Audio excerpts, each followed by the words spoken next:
Swayam Prabha. Digital India. Educated India.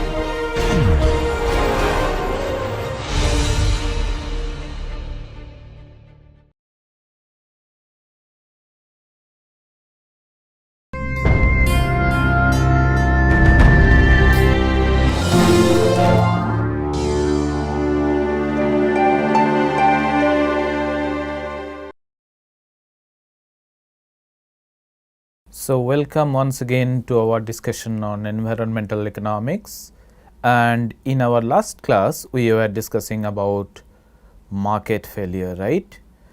And we discussed what is market, what is the objective of a market, and we mentioned that market's objective is basically to allocate the resources efficiently.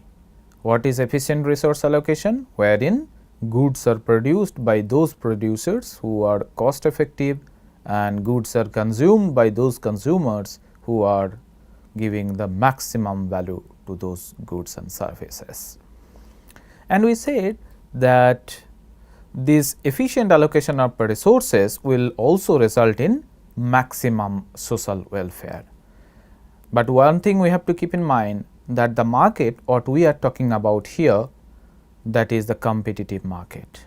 So, competitive market is social welfare maximizing.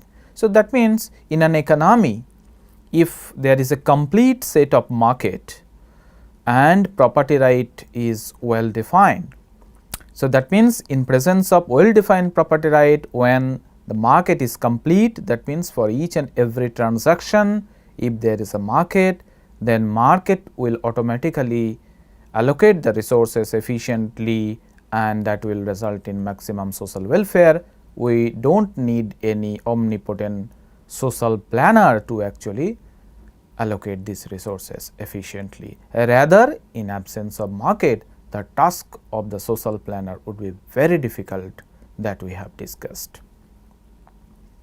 Then lastly, we said that many times we are unable to define the property right for all the goods and services, and which results in incomplete set of market. That means, market basically fails when property right is not well defined, and that calls for government intervention. That is what we said. So, in presence of externality and market with imperfect competition, these are the two contexts. When there is externality or imperfectly competitive market, market fails to allocate the resources efficiently, and government intervention is required in the form of regulation. But we have also mentioned that Ronald Coase, he came up and said long back that government intervention is not required if we can define the property right, and if the transaction cost is free, then the efficient bargaining, the bargaining between the polluter and the pollutee, that will result in efficient amount of pollution. So, that means what is the context of Coase theorem that we are going to discuss?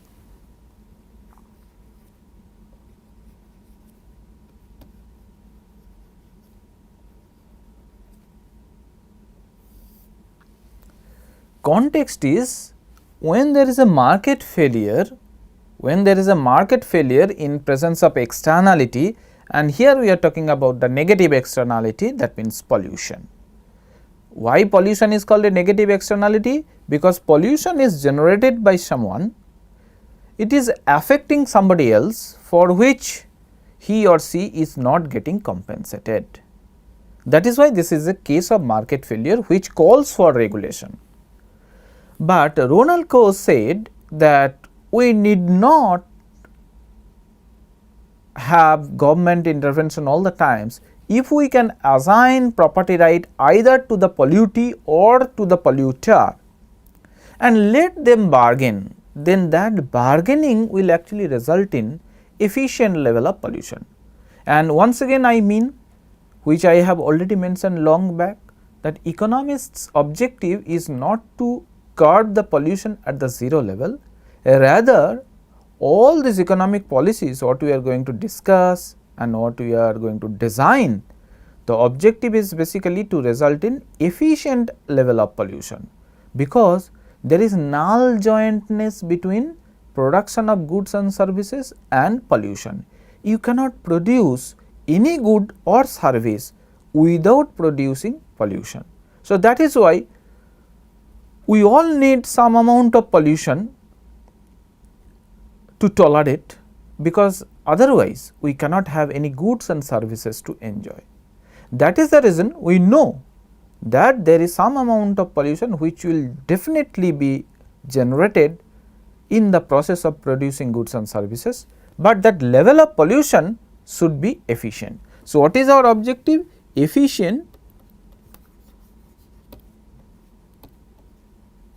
level of pollution.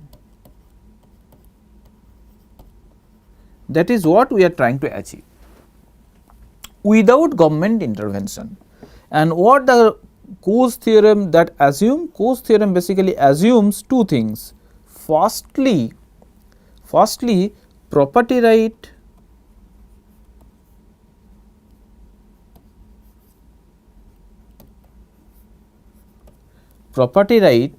is given either to the polluter or to the pollutee.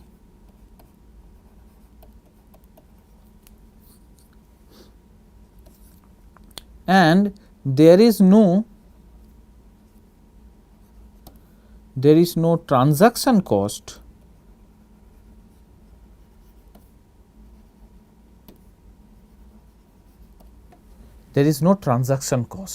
So, that means when the polluter and the pollutee they bargain with each other, that does not involve any amount of transaction cost. So, if these two conditions are satisfied, then their bargaining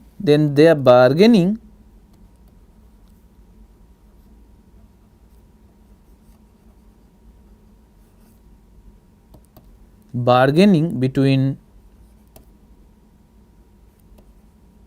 the polluter and the pollutee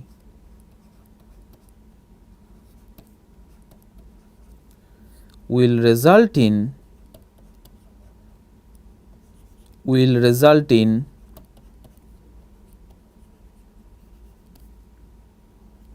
efficient level of pollution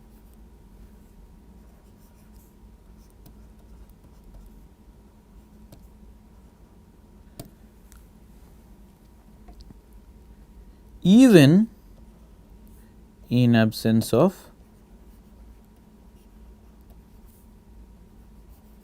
government intervention.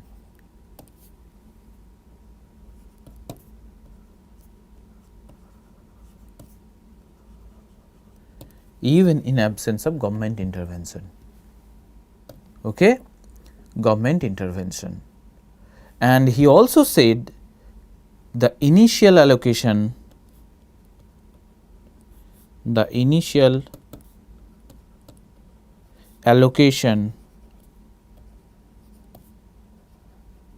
of property right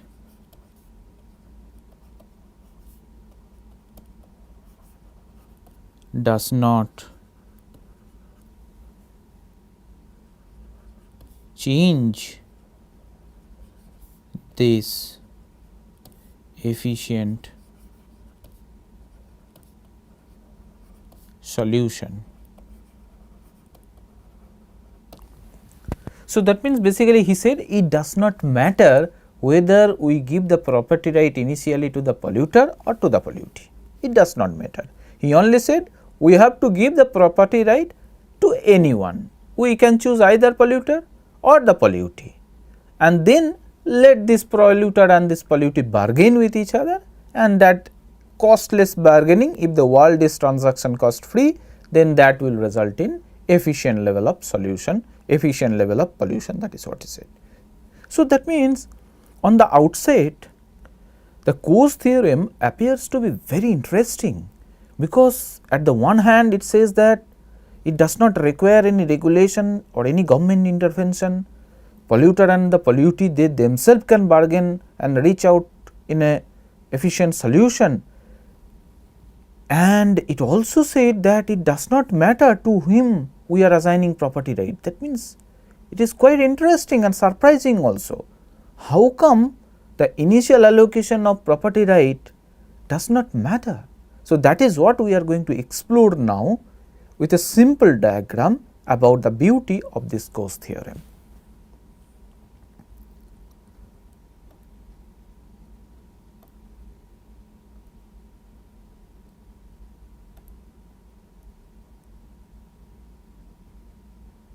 Okay. So, this is a simple diagram. This is what Coase theorem we are going to discuss.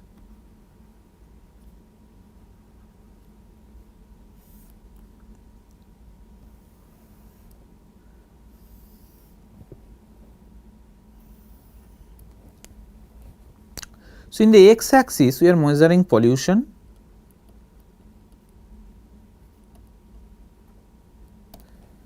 and in the y axis we are measuring dollar. Why we are measuring dollar? Because the advantage of measuring dollar or rupee on the y axis, because you can measure cost, benefit, everything. Okay. So, cost and benefit of pollution. So, this axis is given for the pollutee,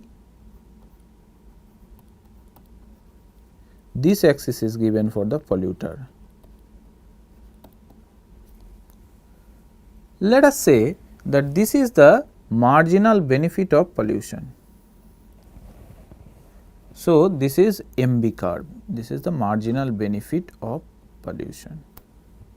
Now, you may ask, what is the margin, what is the benefit of pollution, and that too marginal benefit of pollution. Let us say I will give you different name O, A, and let us say this is point B. What is the benefit of pollution?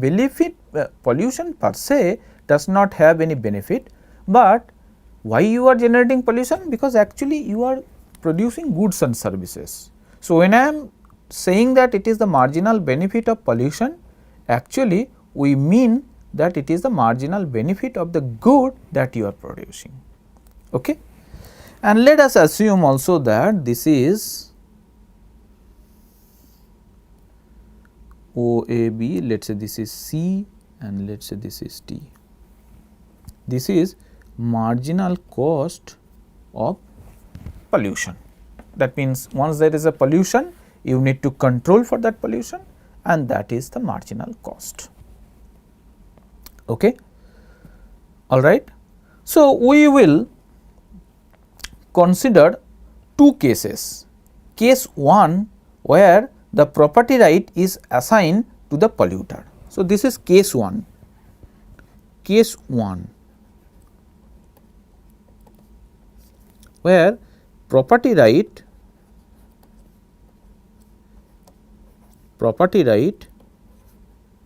is assigned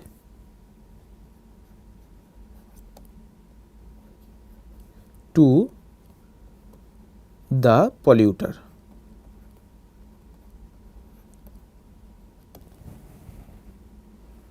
And we will also discuss what is the pre-bargaining situation level of pollution, what is the post-bargaining level of pollution. So, this is pre.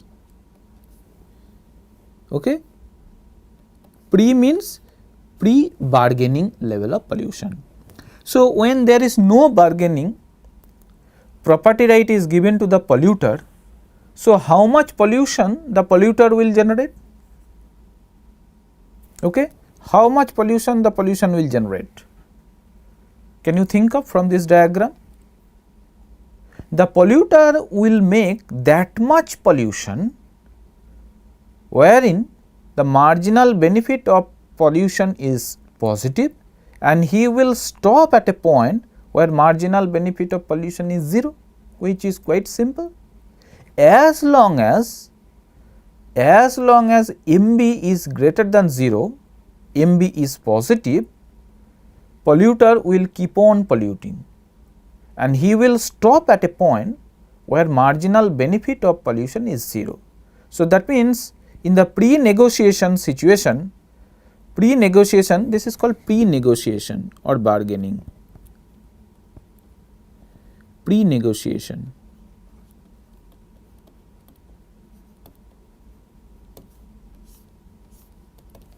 Pre-negotiation. So, level of pollution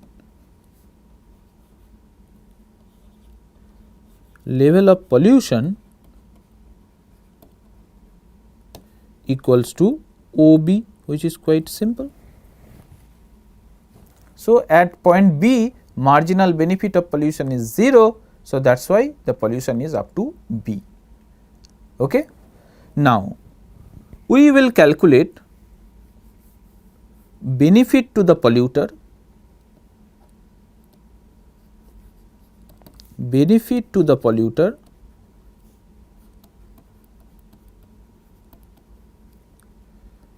What is the benefit? Obviously, O A B triangle, this entire triangle, this is the benefit. And what is the cost to the pollutee, cost to the pollutee because of this pollution, equals to the triangle O B and C. O B C. If we assume that in a society we have only two individuals, the polluter and the pollutee, what is the social welfare then? Social welfare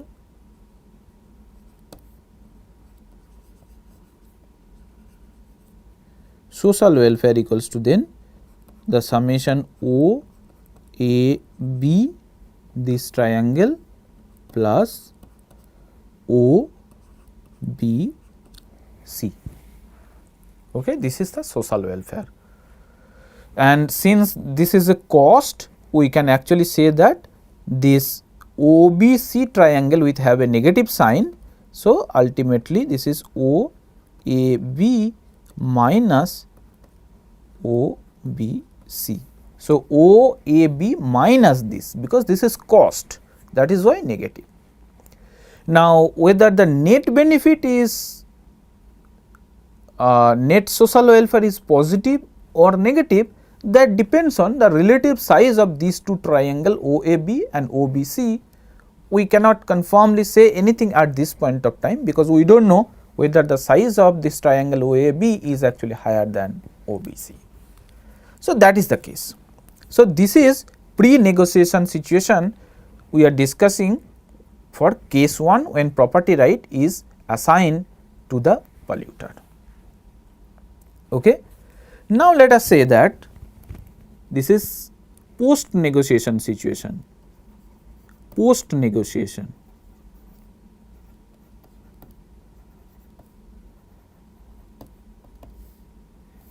What is the negotiation? Post negotiation, that means the pollutee is going to the polluter, can you reduce your pollution little bit because I am suffering a lot. Suppose this pollutee is approaching to the polluter that please reduce your pollution, I am suffering a lot. But do you think that polluter will listen to the pollutee? No, because property right is given to the polluter. So, polluter has every right to pollute. Why should the polluter listen to the pollutee and reduce the pollution? Then the pollutee is saying, okay, I understand that you have a benefit of making pollution, so I will give you some money, I will bribe you.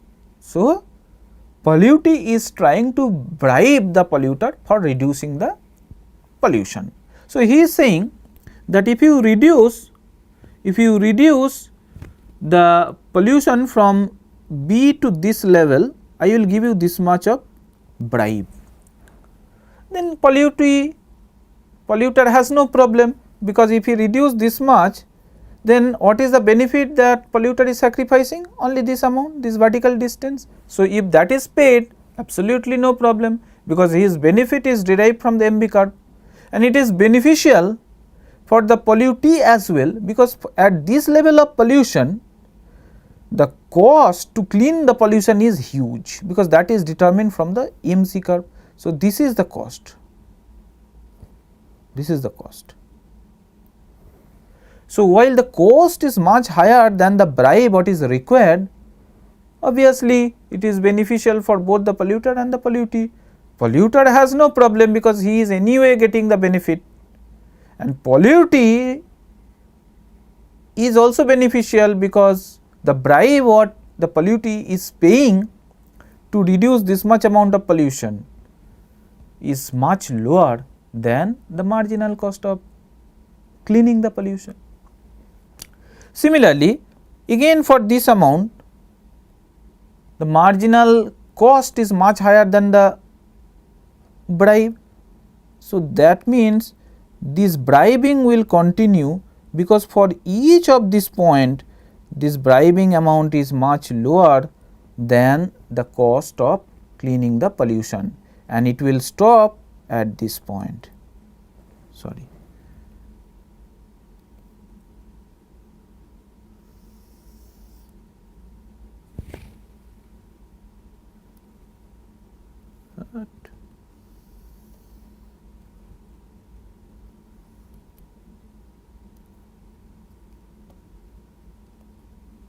So, it will stop at this point.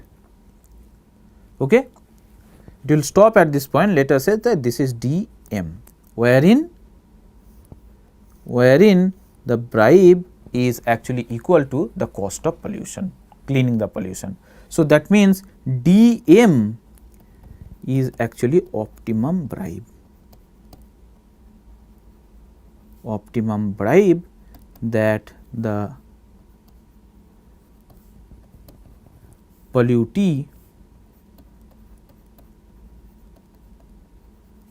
is giving to the polluter.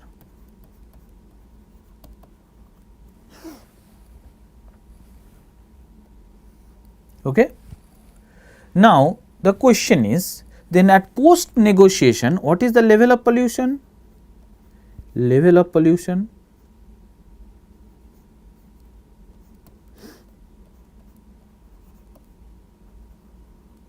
equals to OM. Level of pollution is this much. Okay. So, it has come down from OB to OM. So, this is the level of pollution OM. Benefit to the polluter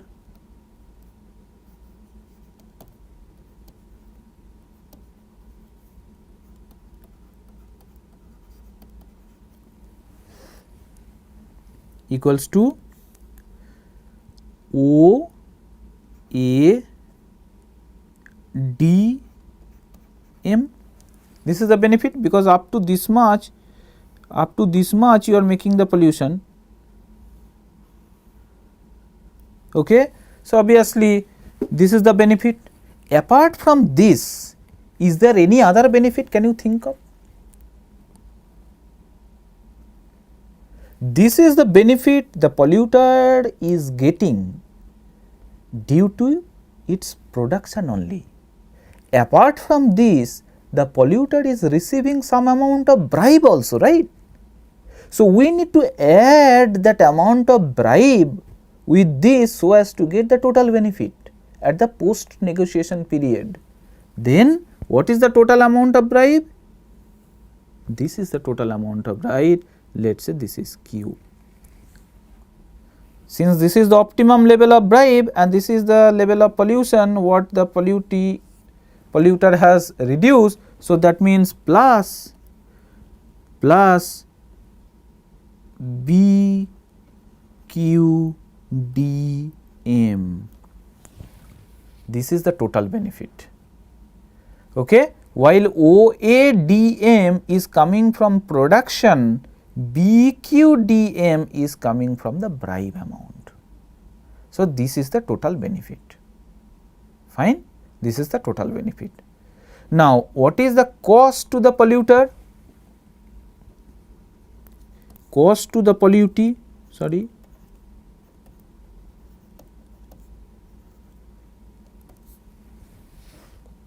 So, since the pollution level is only up to OM, the cost is actually O triangle ODM, that is the cost of cleaning the pollution. Apart from this, is there any other cost? Yes, the bribe amount, which is actually benefit to the polluter, actually the cost. Okay. So, this is the cost of cleaning ODM, this is the cost of cleaning derived from the marginal cost curve, and plus the bribe amount BQDM plus BQDM. Now, if we compare the cost and benefit of the polluter and the pollutee, pre and post negotiation situation, is there any improvement? Let us see. In the pre-negotiation situation, the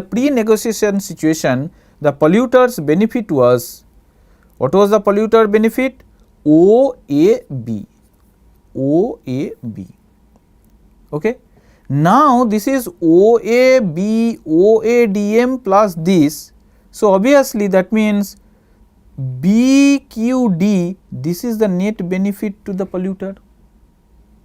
So, that means in the post negotiation situation,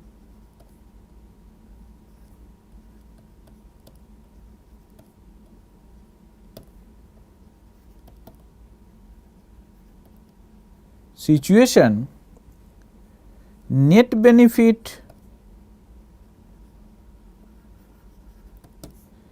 for the polluter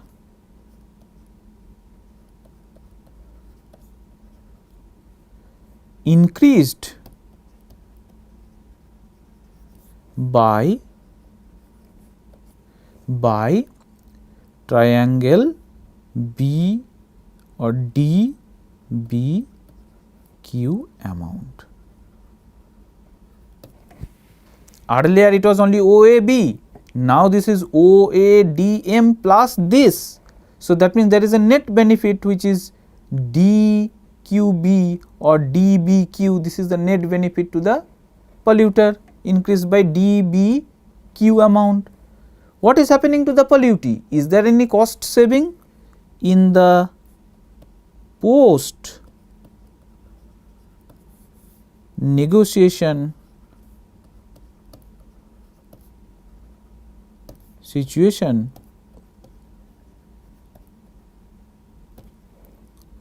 there is a cost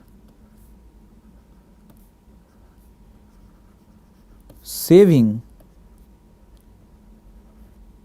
by the pollutee.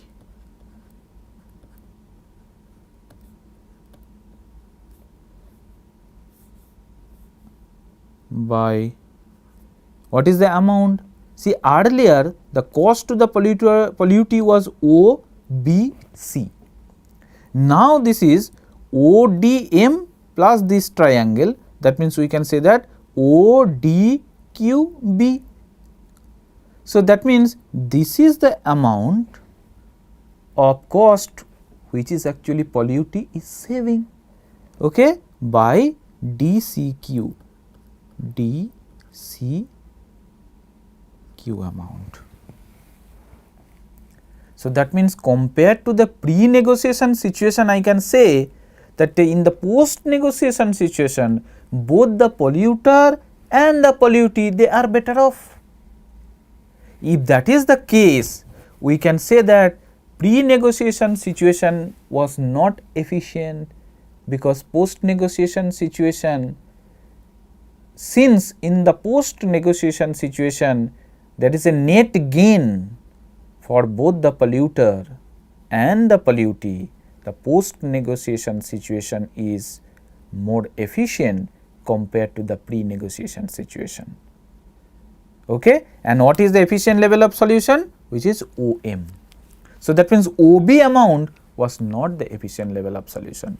So that means what Coase said, that if you assign the property right, here we have assumed only case 1, we have given the right to the polluter, and that right has resulted in this OM amount of pollution after costless bargaining between polluter and the pollutee.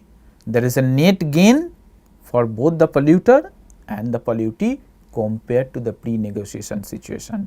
So that means we can say, because of these two, we can say that post-negotiation situation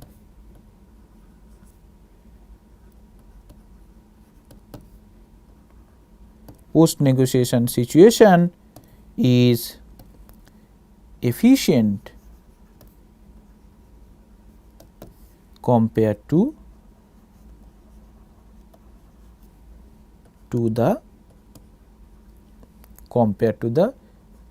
pre-negotiation.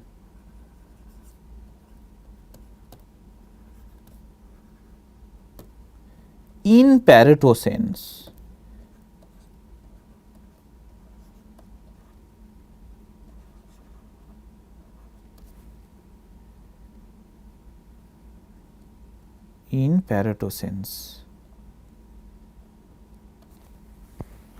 what is Pareto sense? What do you mean by Pareto sense? Because Pareto said an allocation is not efficient if a reallocation makes at least one party of that bargaining better off.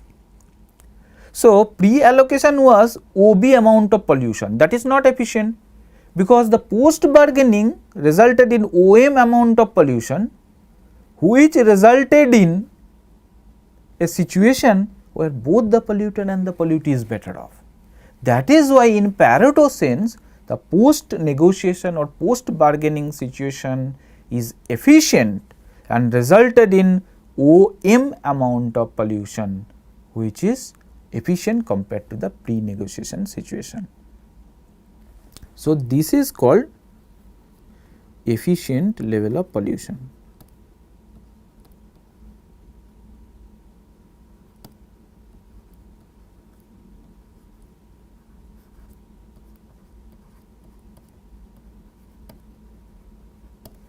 Efficient level of pollution, OM. Okay. So that means so far we have discussed only case 1. We said that property right is given to the polluter, and then the bargaining is costless, there is absolutely no problem in their bargaining, and that resulted in OM amount of pollution, which is efficient. Okay. Now what we will do, we will discuss about case 2.